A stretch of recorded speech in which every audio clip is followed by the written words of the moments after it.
Hey loves, so happy to see you all here. Today I've got another juicy Reddit story for you. Go grab your snacks, pour yourself some tea, get comfy, and enjoy. Okay, so I've been going back and forth about whether to post this, because honestly, every time I start typing it out, I have to stop and just sit here for a minute, because even now, months later, it still makes me so mad I can barely see straight. But I promised myself I'd get the whole thing down eventually because some of y'all went through stuff like this, and also because this story has so many layers that I need to get it out of my head before it eats me alive.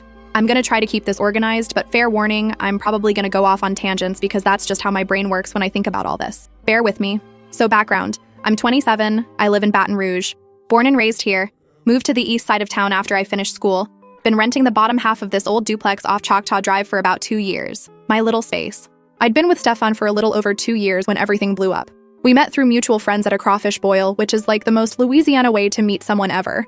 We moved pretty fast, honestly. He basically started staying over every weekend within the first month, and by month 6, he had a drawer, then half the closet. You know how it goes. And then there was Haley. Haley and I had been best friends since we were 18, 9 years. I'm talking the kind of friendship where you don't even knock anymore. You just walk in and start talking. She was there when my grandma passed. I was there when her marriage fell apart. When her ex-husband Lewis left her for some woman he met at a conference in Houston, I sat on her bathroom floor while she ugly cried for 3 days straight. I took off work. I brought her Popeyes and Gatorade and held her hair back when she got sick from crying so hard. When she couldn't make rent because Louis drained their joint account on his way out, I gave her $15,000. Not loaned, gave, because I'd been saving for years and she needed it, and that's what you do for the people you love. I need y'all to really sit with that for a second because it matters later. So Stefan and Haley knew each other through me, obviously. They got along fine, nothing that ever made me think twice. He'd come to game nights at my place and she'd be there. We'd all go to festivals together, do the whole friend group thing. Normal stuff. Okay, so let me get to it. It was a Thursday morning. I remember because it had finally cooled off enough to open the windows and I was in a good mood for the first time in weeks because we'd been dealing with this brutal humidity that makes everything feel like you're breathing through a wet towel. Stefan had left for the gym around 6:30, which was his routine. He'd go to this 24-hour place off Segan, be gone about an hour and a half. I was stripping the bed because I'd been meaning to wash the sheets all week and kept putting it off. I pulled up the mattress corner to tuck the fitted sheet in and something slid out and hit the floor. It was a phone. Not his phone, because his phone is this big Samsung Galaxy thing with a cracked screen protector he's been meaning to replace for months. This was a smaller phone, no case, completely plain. It had been tucked between the mattress and the box spring on his side of the bed. And I'm gonna be real with y'all. My first thought wasn't even cheating. My first thought was literally, oh, maybe this is an old phone he forgot about. Because that's how much I trusted this man. That's how not on my radar any of this was. I picked it up and the screen lit up. No password, no lock, nothing. The home screen had like 4 apps on it. A messaging app, the phone app, and that was basically it. I opened the messages. 1 contact, 1 single conversation thread, and the name at the top was just the letter H. I scrolled up, and I sat down on the floor with the sheets half on the bed and the fitted sheet hanging off one corner, and I just read. I read the whole thing from the beginning. Months of messages. Months. Going back to February, which means this had been happening since 8 months before I found that phone, and probably longer since who knows when they actually got the burner. I'm not gonna go through every single message because honestly, I'd be here all day. And also some of it is so graphic, it makes me physically angry to think about. But I'll tell you the important parts. The early messages were what you'd expect. Flirty stuff. Inside jokes that referenced things I wasn't part of. Pet names that made my skin crawl. But it was the later messages, the ones from September and October, that really hit different. There was a message from Haley that said she was 8 weeks pregnant. 8 weeks. And it was his. And the conversation around it was them talking about what to do. And not in a panicked way, in a planning way. Like they were excited, but also trying to figure out logistics. And the logistics they were figuring out involved Emmy, how to handle Emmy, how to time things so they could get what they needed before they had to deal with telling me. Stefan had sent a message about needing to lock down the joint account first. We'd just opened a joint savings account about a month earlier because we'd been talking about buying a place together. I'd put the bulk of the money in because I'd been saving longer and he said he'd match it over the next few months from his checks. So at that point, there was about $19,000 in there and most of it was mine. He wanted to use my money for a down payment on a place. For him and Haley. While I sat there planning a wedding that was never going to happen because yeah, we'd been talking about getting engaged. I'd been looking at venues, I had a Pinterest board, my mom knew, his mom knew. Everyone thought this was heading somewhere real because he told everyone it was heading somewhere real. But that wasn't even the message that made me lose it. The one that did it was from Haley. She'd sent it 2 days before I found the phone. It said something about how I was so blind and trusting that it was almost sad, and that I'd never figure it out. And they needed to tell me soon before I kept planning the wedding, and the casualness of it. The way she talked about me like I was some obstacle to manage. Like 9 years of friendship was just this inconvenience she had to navigate around to get to her new life. I sat on that floor for probably 20 minutes just reading and rereading, And I'm not going to pretend I was calm because I wasn't. I was shaking and I wanted to throw that phone through the window and I wanted to scream and I wanted to drive to the gym and make a whole scene. But I didn't. Because something in me clicked over from rage to this really cold, focused thing, and I thought, no, you are not going to blow this up in a way that lets them spin the story. You are not going to be the hysterical girlfriend. You are going to be smart about this. So I put the phone back exactly where I found it. I made the bed. I finished what I was doing, and I sat at my kitchen table and started thinking. Here's the thing about finding out two people you love have been lying to you. It's not just the betrayal, it's the math. You start going backward through every memory trying to figure out what was real and what wasn't. Every time Haley said she was busy. Every time Stefan said he was working late. Every time the three of us were together and they were exchanging looks I didn't catch or having conversations I wasn't part of. And the math gets ugly real fast because once you start pulling that thread, everything unravels. Like, okay, in August, Stefan told me he couldn't come to my cousin Angela's birthday party because he had to help his boy Mason move apartments. I remember being annoyed because Angela specifically asked if he was coming, and I had to make excuses. That same weekend, Haley said she was visiting her sister in Lafayette. I didn't think anything of it. Why would I? But now I'm looking at these messages from August and there's a whole conversation about a weekend trip to Gulf Shores. The two of them, at a beach. While I was eating sheet cake at Angela's party and making excuses for why my boyfriend wasn't there. And it went deeper than that. In July, Haley had called me crying about how lonely she was after the divorce, how she felt like nobody would ever want her again, how she was scared of being alone. I spent 2 hours on the phone with her, reassuring her she was beautiful and worthy, and someone amazing was coming her way.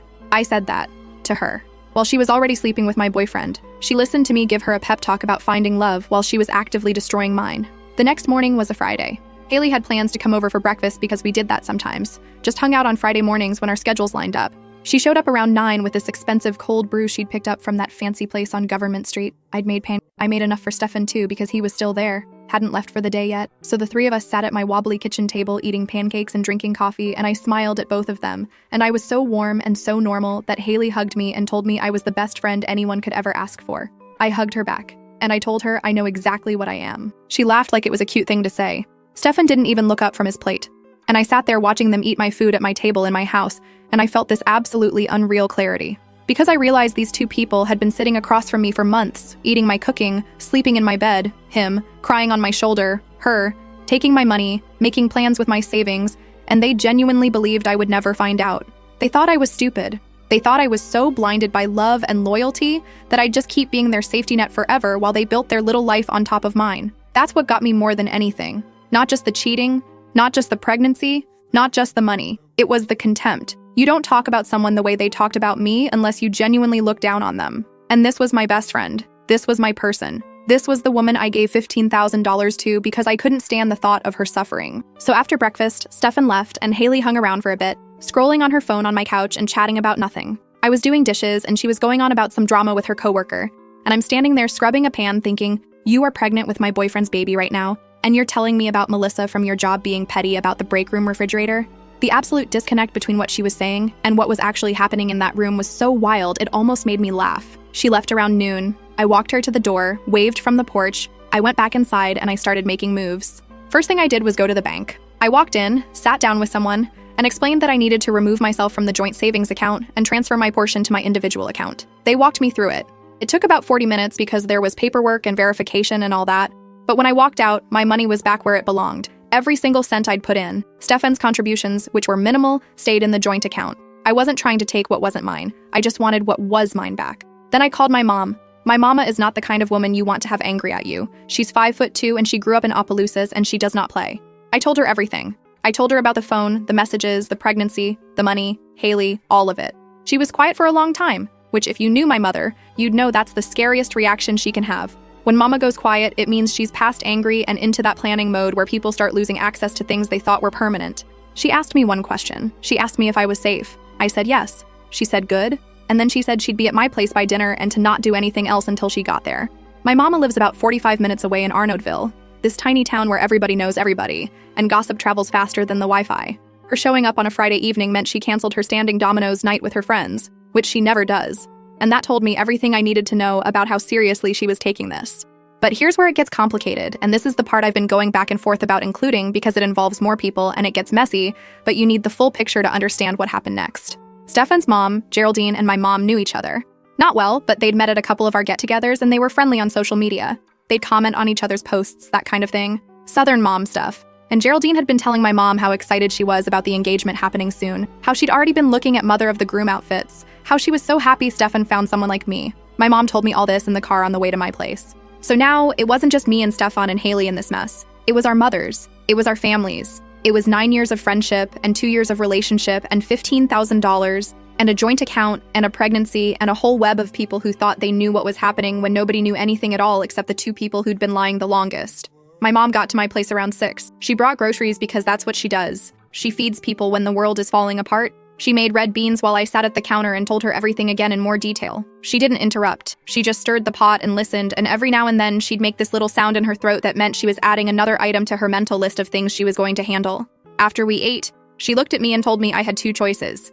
I could blow it all up right now, which would feel amazing for about 5 minutes, and then get chaotic fast because Stefan would spin it and Haley would cry and everyone would have an opinion. Or I could be strategic about it. Make sure every piece was in place before I said a word. I told her I'd already started being strategic. I told her about the bank. She nodded and said, "Good girl." And then she said there was something else I needed to think about that I probably hadn't considered yet. And she was right. Because what she brought up next changed everything about how I handled the situation from that point forward, and honestly, it's the reason I'm even posting this whole thing now. But this is already so long and I need a break because reliving that Friday is still a lot. I'll update soon. I promise there's so much more to this story and it gets way more intense. Just know that what I found on that phone was only the beginning, and what happened when Stefan realized the money was gone, and when Haley figured out her family knew was absolute chaos. More coming. I just need to eat something and calm down because typing this out gets me worked up all over again. Edit. To the people asking why I didn't just confront them right there at breakfast, please understand that sometimes the smartest thing you can do when you find out people have been playing you is to let them keep thinking they're winning, just for a little while longer. 9 years of friendship and $15,000, and this is how Haley repays it? Girl, you were broke on a bathroom floor and this woman pulled you out of that. And your thank you is stealing her man and calling her blind behind her back? That's not even betrayal, that's just being an actual villain. And Stefan is just a whole different level of trash because at least be broke and honest. Don't sit here planning a fake engagement while you're secretly house shopping with her savings for your new girl. That man was running a whole scam dressed up as a relationship. First update. Okay, I'm back. Y'all, I was not expecting that kind of response on the first post. I had to put my phone down for a while because the notifications were making my anxiety spike, but also in a good way. Because so many of you were saying the exact things I needed to hear back when all this was happening, and I wish I'd had this community then. She asked me about Geraldine.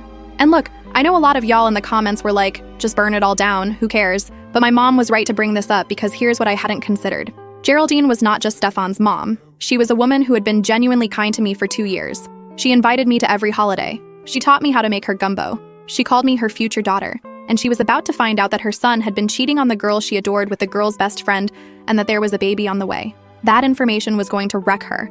Not in the same way it wrecked me, but it was still going to be a bomb going off in her life. My mom's point was this. Geraldine deserved to hear the truth from someone who cared about her feelings, not from Stefan spinning some version of events that made him look like less of a piece of garbage.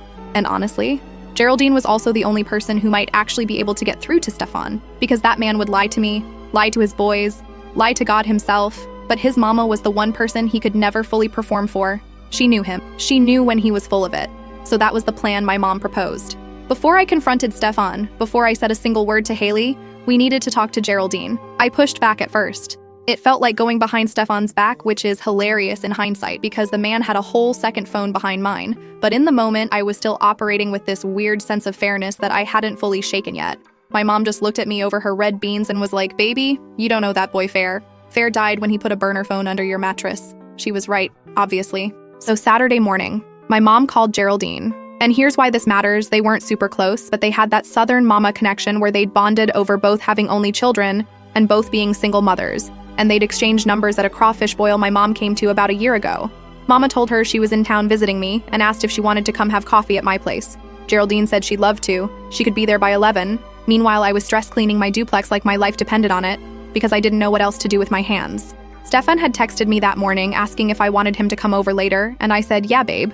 Come by around 4, because I needed him out of the way for the Geraldine conversation, and also because 4 o'clock gave me a timeline. I had until 4 to get through whatever was about to happen with his mother." Geraldine showed up right at 11 in her silver Chevy Equinox, and she came in carrying a pecan pie because she can't show up anywhere empty-handed. She hugged me at the door and told me I looked skinny, and asked if I was eating enough, and it took everything in me not to lose it right there, because this woman genuinely loved me and I was about to pull her world apart.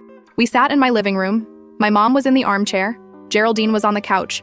I was in the folding chair I use when I have extra people over because my duplex is not exactly set up for entertaining. My mom started. She told Geraldine that something had come up and it was serious, and it involved Stefan, and she wanted her to hear it from us before it got twisted. Geraldine got real still. She put her hands in her lap and she didn't say a word and she just waited.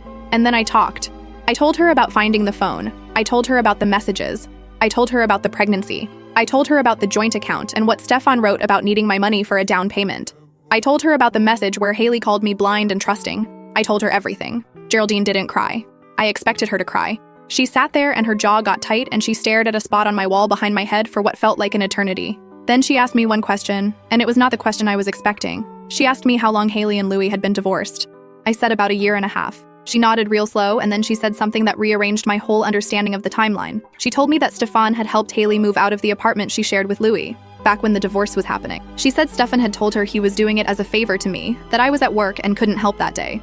So he went instead. I never asked him to do that. Haley never told me he helped her move. I didn't even know it happened. So now I'm sitting there doing math again. Because if Stefan was helping Haley move out of her marriage apartment over 1.5 years ago, and the messages on the burner phone only went back to February, that means there's a chunk of time before the burner phone where something was already going on. At minimum, they were closer than I knew about. At maximum, this thing started way before February, and the burner phone was just when they decided to get organized about hiding it. Geraldine sat with that for a minute, and then she did something that honestly still gets to me when I think about it. She looked at me, and she apologized.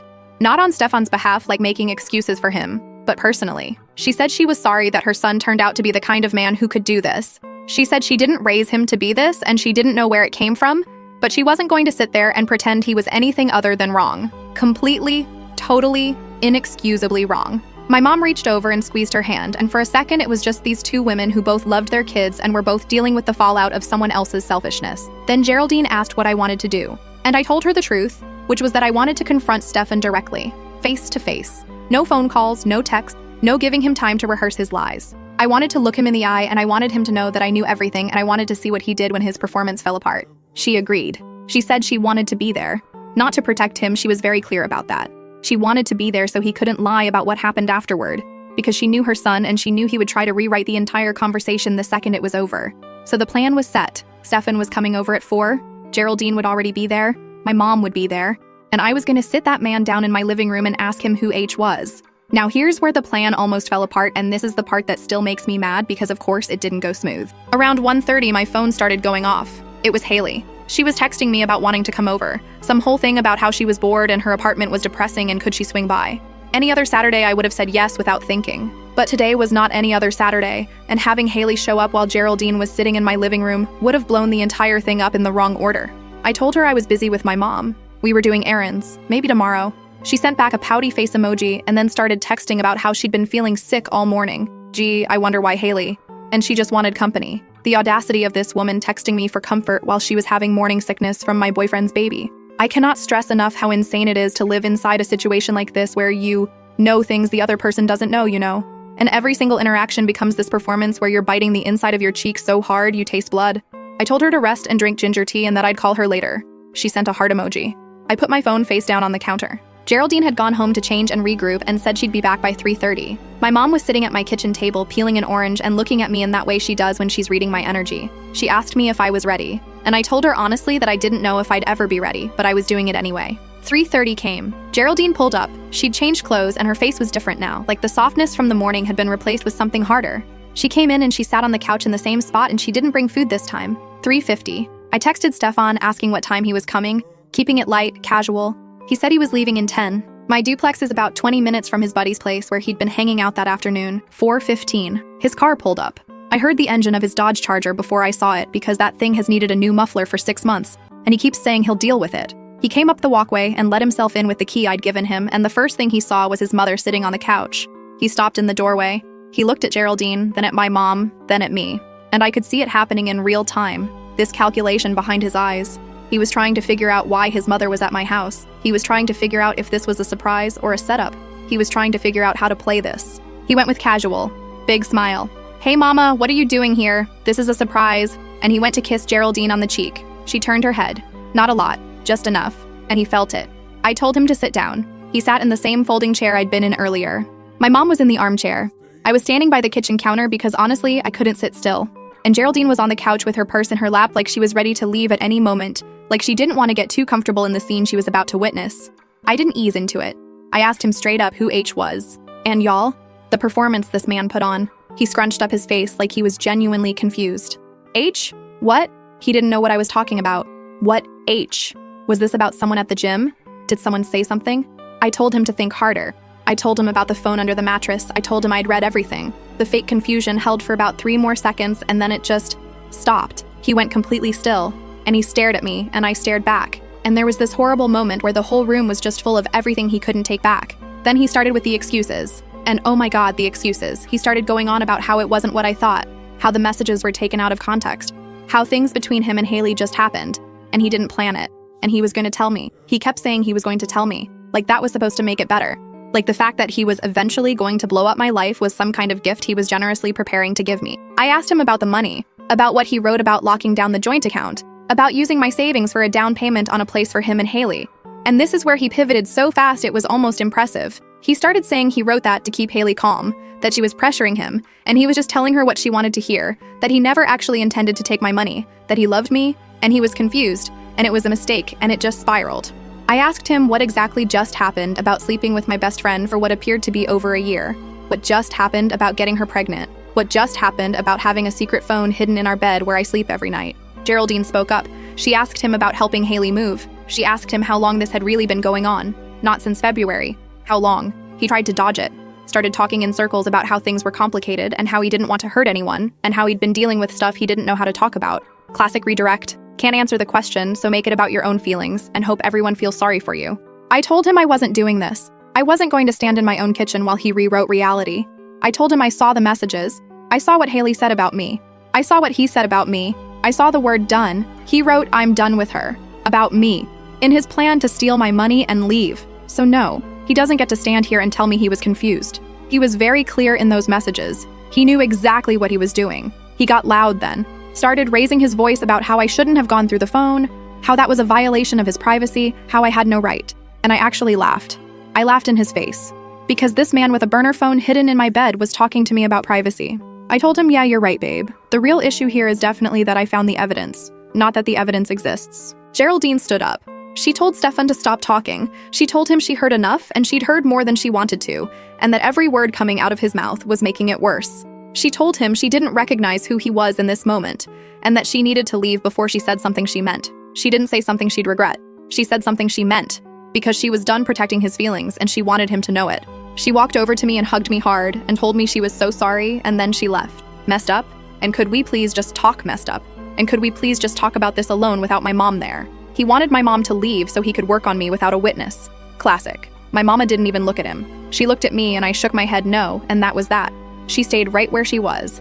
I told Stefan that the money was already moved, that the joint account now only had his contributions in it and he was welcome to them. I told him I wanted his key back. I told him I wanted his stuff out of my duplex by Monday.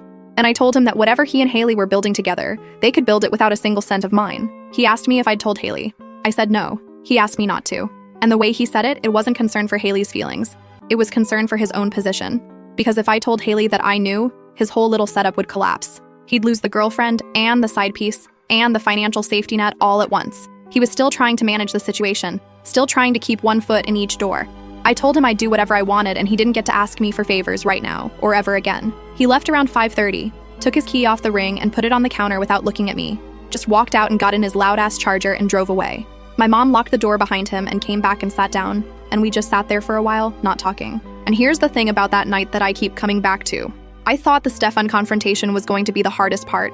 I thought facing him would be the peak of all this and everything after would just be logistics. Packing his stuff, changing routines, moving on. But Stefan was actually the easier one, because Stefan was a liar, but he was a known liar now. The mask was off. He was just some guy who wanted my money and didn't respect me enough to end things before starting something new. Trash behavior, but at least it was behavior I could categorize and file away. Haley was different. Haley was 9 years. Haley was the person I called first about everything. When I got my place, she was the first person I showed it to. When I started seeing Stefan, she was the first person I told. She was in every major memory of my adult life. Losing Stefan felt like losing a boyfriend. Losing Haley felt like losing a limb. And I still had to face her. And she didn't know yet. As far as Haley knew, everything was fine. She'd sent me that heart emoji and gone to bed thinking her secret was safe, and tomorrow we'd probably text about something stupid and she'd keep being my best friend while carrying my boyfriend's baby and planning to take my place in a house paid for with my money. Sunday morning, I woke up to 17 missed texts. 5 from Stefan, all some variation of "please let me explain," "please don't do anything yet," "please just give me time to figure this out." 3 from Geraldine, checking on me, telling me she loved me regardless of what happened with her son. And 9 from Haley, 9 completely normal, oblivious texts about random stuff. A meme about Costco. A complaint about her upstairs neighbor playing music too loud. A photo of her breakfast with a filter on it. Asking if I wanted to go to this fall market thing at the fairgrounds next weekend. 9 texts from a woman who had no idea her entire world was about to change. And every single one of them made me angrier because how do you send someone Costco memes while you're pregnant with their boyfriend's baby? How does your brain even do that? My mom left Sunday afternoon. She had to get back to Arnoldville. She hugged me at the door and told me to handle the Haley conversation however I needed to handle it, but to do it soon because the longer I waited, the more control I gave Stefan to manage the narrative. And she was right. Stefan was already texting Haley for sure. Every hour I waited was an hour he could use to spin whatever story would make him look least terrible. So I decided, Monday. I was going to see Haley face to face and I was going to look her in the eye and I was going to ask her one question. Was it worth it? But Monday didn't go the way I planned it either, and honestly what happened when I finally confronted Haley was so much worse than the Stefan conversation, because at least Stefan had the basic decency to look ashamed. What Haley did when I told her, I knew, I'm still not fully over it and I don't know if I ever will be. But I gotta stop here because this is already massive and I need to take a minute. The Haley confrontation is its own entire post because there was so much I didn't expect and so much that came out during that conversation that I genuinely didn't know until she opened her mouth and started talking. More soon, I promise. And yeah, to the people asking, the voicemails I mentioned in the first post, those came later, way later, after everything had already detonated. We're not there yet. We're not even close. Geraldine is the real one in this whole story. That woman sat there, heard her own son was trash and didn't make a single excuse for him. Didn't cry, didn't defend him, just turned her cheek when he tried to kiss her and said, "I don't know who you are." That is a mother with a spine. Most moms would have been like, well, maybe there's 2 sides. No. Geraldine chose the right side immediately. I respect that woman so deeply. And Stefan screaming about privacy is honestly the funniest thing a cheater has ever said. You hit a burner phone in her bed and you feel violated? Baby, the audacity is so thick it needs its own zip code. Honestly, I think Haley is worse than Stefan here and I will die on that hill. Like, Stefan is trash, but he's boyfriend trash. We've seen that. But Haley watched this woman give her $15,000, hold her hair back while she cried, rebuild her whole life after her divorce, and thought, yeah, I'm gonna take her man and her money. That's not a moment of weakness. You don't accidentally do that for over a year. That's someone who looked at the person who loved her the most and decided she was just a resource to drain. And that is why the Haley talk is gonna be the real one. Because Stefan already showed his cards. Haley still thinks she's got a hand to play. Last update, I know y'all have been waiting, and I'm sorry it took me a minute, but honestly, I had to sit with all of this before I could type it out. Because the Haley confrontation broke something in me that the Stefan one didn't even touch. So, Monday. I drove to Haley's apartment after work. She lives in this complex off Bluebonnet. I sat in my car in the parking lot for maybe 15 minutes just gripping the steering wheel, because my hands would not stop shaking and I was so angry, but it was a different kind of angry than what I felt with Stefan. With him, it was hot and explosive. With her, it was this deep, freezing thing that sat in my chest like concrete. I went up, I knocked. She opened the door in sweats and an oversized LSU shirt that I'm pretty sure was actually mine from like 3 years ago, and she was eating string cheese and she lit up when she saw me and said, "Oh my God, yay, come in, I'm so bored," and she stepped aside to let me in like it was any other Monday. Her apartment was messy the way it always was. Throw blankets everywhere, dishes in the sink, her cat sleeping on a pile of laundry on the recliner. I stood in her kitchen area and she was already talking about something, some show she was watching, and I let her go for about 30 seconds before I just said it. I told her I knew about Stefan. I told her I found the phone. I told her I read every message. And I told her I knew she was pregnant. She stopped mid-sentence with the string cheese still in her hand, and for a second she just stood there. Then she put the cheese down on the counter and she crossed her arms and she didn't cry. She didn't panic. She didn't apologize. She looked at me, and the first words out of her mouth were asking me if Stefan told me or if I actually found the phone myself. Like, that was what mattered. The method of discovery. Not the fact that she'd been sleeping with my boyfriend for over a year. Not the fact that she was carrying his baby. Not the 9 years of friendship she'd flushed. She wanted to know the how because she was trying to figure out how much damage control she needed to do and with who. I told her I found the phone. She nodded, and then she said, okay. And then she said something that I genuinely was not prepared for. She told me she wasn't sorry. She said she'd been sorry at the beginning, back when it first started, and she'd felt guilty for a while and it ate at her, and she almost told me 100 times. But then she stopped feeling guilty because she started actually falling for him, and she realized that feelings don't follow rules. And sometimes things happen between people that weren't planned, and you can either fight it or accept it. And she accepted it. I asked her if she was serious. Like, are you standing in your kitchen telling me that you fell in love with my boyfriend, and that makes it okay? And she got this look on her face like I was being difficult, like I was the one making this harder than it needed to be. And she started talking about how she knew I'd react like this, how she'd told Stefan I would make it about me instead of trying to understand, how she'd been through her own heartbreak with Louis and she knew what it felt like, but sometimes people end up with the wrong person and the right one is closer than you think. She compared herself to me. She compared her situation with Louis, where her husband left her, to what she did to me. Like those were the same thing. Like being cheated on and being the one doing the cheating were equivalent experiences that gave her some kind of authority on the subject. I asked her about the $15,000. I asked her if she felt anything at all taking that money from me knowing what she was doing behind my back. And she got irritated. She said the money had nothing to do with this, and I was bringing it up to make her look bad, and that she would have paid me back eventually. Eventually. $15,000 and eventually is the best she had. I asked her about the message, the one where she called me blind and trusting and said it was almost sad. And here's where she really showed me who she was because she didn't deny it or try to explain it away. She said she wrote it because it was true. She said I was too trusting. She said I'd always been like that. Always taking people at face value, always assuming the best, and she said it like it was a character flaw. Like my loyalty was the problem. Like the fact that I believed my best friend was actually my best friend was some kind of naivete that she'd just been too polite to point out for 9 years. I stood there in that messy apartment with the cat sleeping on the laundry pile and this woman I'd loved like a sister, telling me that my trust in her was pathetic. And I felt this absolutely nuclear rage wash over me. And I told her exactly what I thought. I told her she didn't fall in love. She got bored and lonely after her divorce, and instead of dealing with it like an adult, she latched onto the nearest available man, who happened to belong to the one person who was stupid enough to still be taking care of her. I told her Stefan didn't choose her over me. He chose her alongside me because he wanted both, and she was willing to be the secret. I told her that message about me being blind wasn't confidence. It was guilt dressed up as superiority, because the only way she could live with what she was doing was to convince herself I deserved it somehow. And then I told her about the money conversation, the messages where Stefan talked about locking down the joint account, using my savings for their down payment, being done with me once he had the cash. I asked her if she knew about that part, if she was in on the financial plan or if Stefan was playing her too. She didn't answer right away, and that told me everything, because if she knew about the money plan, she would have had a defense ready. The hesitation meant either she didn't know or she knew and hadn't thought through how to justify it yet. She started talking faster. She said Stefan told her the money was his idea for their future, that it was money he'd saved, that he never said it was mine. And I just laughed because this woman trusted the man who was cheating on his girlfriend right in front of her face and somehow didn't consider that maybe he wasn't being fully honest with her either. The irony was so thick I could have choked on it. I told her we were done, not just as friends. Done in every way two people can be done. I told her she would never hear from me again. I would never be her safety net again. And the next time life knocked her down, she could call Stefan for the $15,000 because I was out. Permanently. She started to say something else and I just walked out. Went down the stairs, got in my car, and drove home. That was a Monday. The rest of that week was chaos. Stefan was texting nonstop.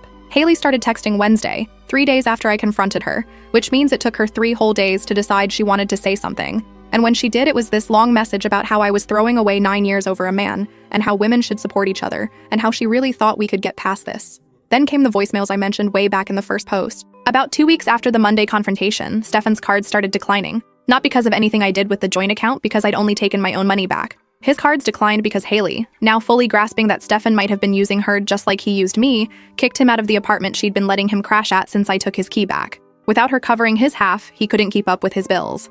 His first voicemail was panicked, asking what I'd done to his cards, convinced I'd somehow messed with his accounts.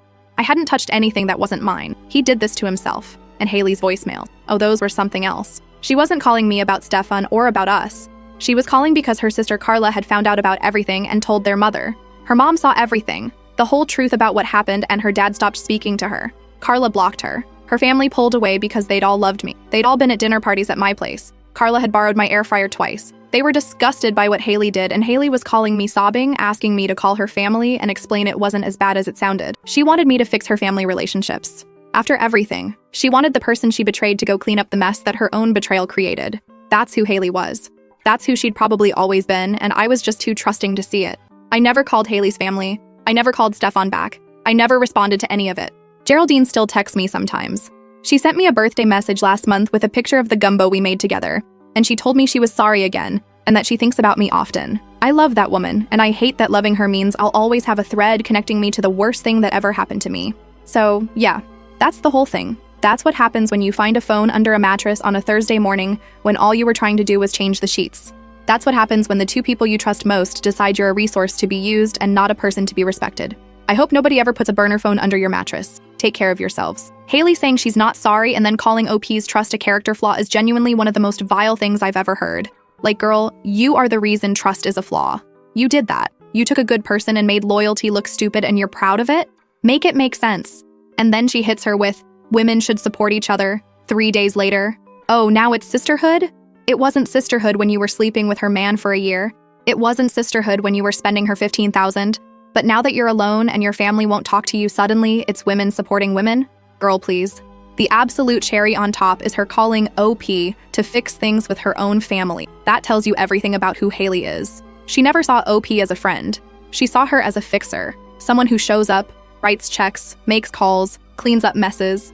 And even after everything, she still thought she could press that button one more time. That's not a friendship that fell apart. That was never a friendship. That was a one-way service. And Haley just lost her subscription. Anyway, that's the story. Like and subscribe if you want more of these. And tell me, should she have stayed and said more to Haley, or was the walkout the perfect ending? I know y'all have opinions, so drop them in the comments.